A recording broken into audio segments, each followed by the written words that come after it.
ये एक स्टॉक है जहां खरीदारी नहीं बिकवाली हो रही और वो भी जमकर दबाकर। निफ्टी का स्टॉक है, गिर ऐसे रहा है जैसे मिड कैप हो, और वो आमतौर पर ऐसे तो 5% गिरने वाले एचसीएल टेक और दूसरे कई सारे शेयर होते हैं, लेकिन आज इस तरह के माहौल में 5% का फॉल छोटा नहीं होता।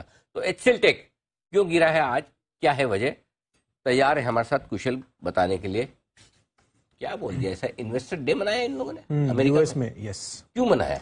ऐसे ही मनाना था तो नहीं मनाती। हाँ, वो तो ऐसे ही लग रहा है कि नहीं मनाना चाहिए था उनको। ऐसा क्या कह दिया कंपनी ने कि जो लोगों का मूड खराब हो गया? बिल्कुल सर, यहाँ पर जिस तरह की आईटी कॉम अंदेशा लगा ही रहे थे कि आगे चलकर हो सकता है कि डिमांड में थोड़ी स्लो डाउन आती हुई दिखे, बट अब एविडेंट है ये, क्योंकि मैनेजमेंट कमेंट्री यहाँ पर आती हुई दिखी है इन्वेस्टर डे पर, और जो ये कमेंट्री आई है, जो इन्होंने गाइडेंस दी थी जब Q2 FY23 के नंबर्स इनके आए थे, उस समय 12 से 14% की इनकी गाइडेंस पहले थी, उसको बढ़ाकर 13.5 से 14.5% इन्होंने कर दिया था।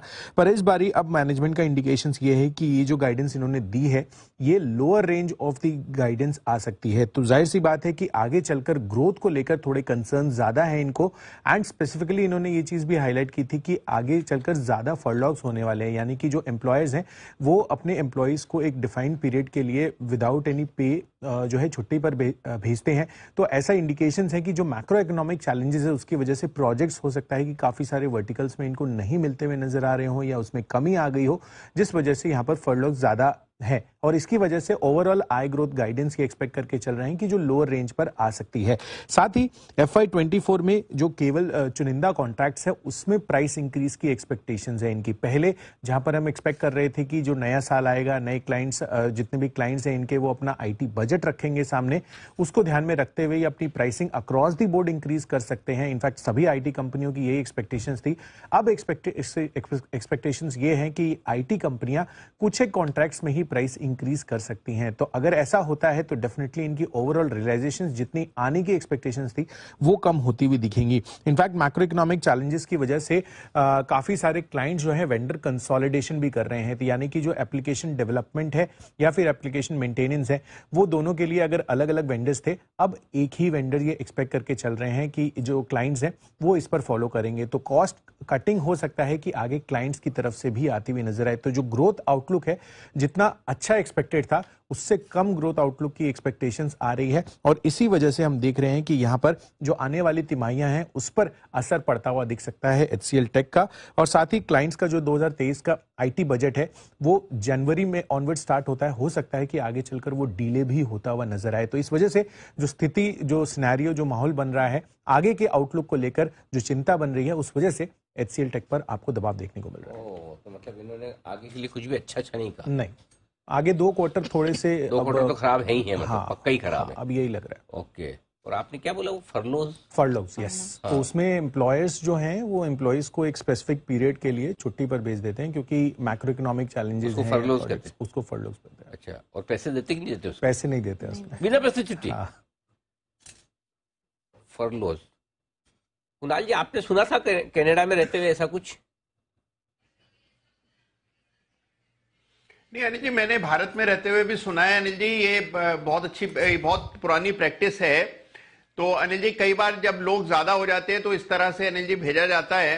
और सरकार में भी अनिल जी कई बार अनुशासनात्मक कार्रवाई अगर किसी के विरुद्ध होती है तो उसको भी अनिल जी छुट्टी पर भेज दिया जाता है। तो अनिल जी ये हो रहा है, लेकिन सरकार में पैसे मिलते हैं, यहाँ पर पैसे भी नहीं मिलते। अच्छा, और अगर उस पीरियड के दौरान कोई दूसरी नौकरी ज्वाइन कर ले तो उसे मूनलाइटिंग माना जाएगा या नहीं? राइट? नहीं तो आजकल तो मूनलाइटिंग का भी बड़ा भाई, आपका एम्प्लॉय स्टेटस बना रहता है। हाँ हाँ जी कुणाल जी जी। तो अनिल जी दूसरी जॉब ज्वाइन नहीं कर सकते, घर में खाली बैठना पड़ता है अनिल जी। अच्छा, घर में कोई कैसे खाली बैठ सकता है? घर में तो आदमी हमेशा बिजी रहता है, पूछो बंसल जी को। कैसे कोई घर में कैसे कोई खाली बैठेगा? ओके, ऑफिस में तो फिर भी ठीक है, 8 पैनलिस्ट बैठे हैं, पूरे 2 घंटे में मुश्किल से 2-3 कॉल देने हैं, बाकी कॉल सब लोग दे रहे हैं, आराम से आदमी फ्री रहता है, रिलैक्स रहता है। घर में तो काम होता है, क्यों बंसल जी?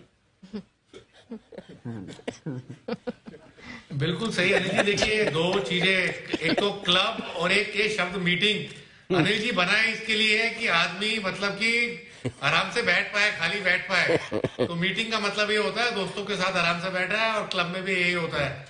मैंने है ना अनिल जी, घर पे कोई भी आदमी खाली नहीं बैठता है। मैंने बहुत समय पहले एक कार्टून पढ़ा था, इंग्लिश न्यूज़पेपर में था, मतलब उसमें एक बॉस अपने असिस्टेंट्स को बोला 2-3 से, I am feeling so board and lonely, let's call an office meeting. तो मतलब हाँ, मतलब बॉस मीटिंग करे तो मतलब इसका मतलब बहुत बड़ा गहरा डिस्कशन चल रहा है, और एम्प्लॉइज सबऑर्डिनेट्स मीटिंग करे तो बोले टाइम पास कर रहे हैं। ये डेफिनेशन होती है मीटिंग की।